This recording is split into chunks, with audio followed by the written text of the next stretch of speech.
जय महाराष्ट्र मित्रांनो, स्वागत आहे आपल्या आजच्या न्यू ब्लॉगमध्ये. मी आपलाच पाचेगावचा बादशाह ब्लॉगर.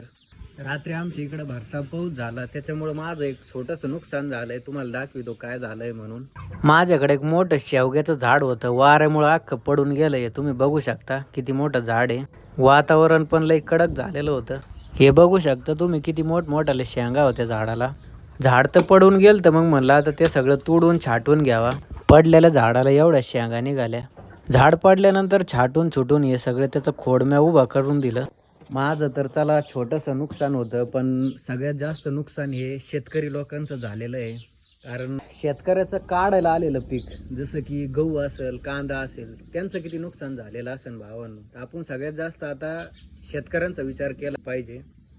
कारण शेतकऱ्याचा विचार सरकार तर काय करणार नाही, तुमच्या आमच्या सारख्यालाच करायचं आहे. कारण शेतकरी हा सध्याला शेतीचा मालक नसून हा कामगार झालेला आहे. तुम्ही म्हणता कामगार कसं काय, तर जसं कुणी बनवलेली एक वस्तू त्याचा भाव तो स्वतः ठरवितो, पण शेतकऱ्याने पिकवलेलाच माल हा त्याचा भाव हा सरकार ठरवितो. मग सांगा, शेती सरकारची झाली का शेतकरी मालकाची झाली?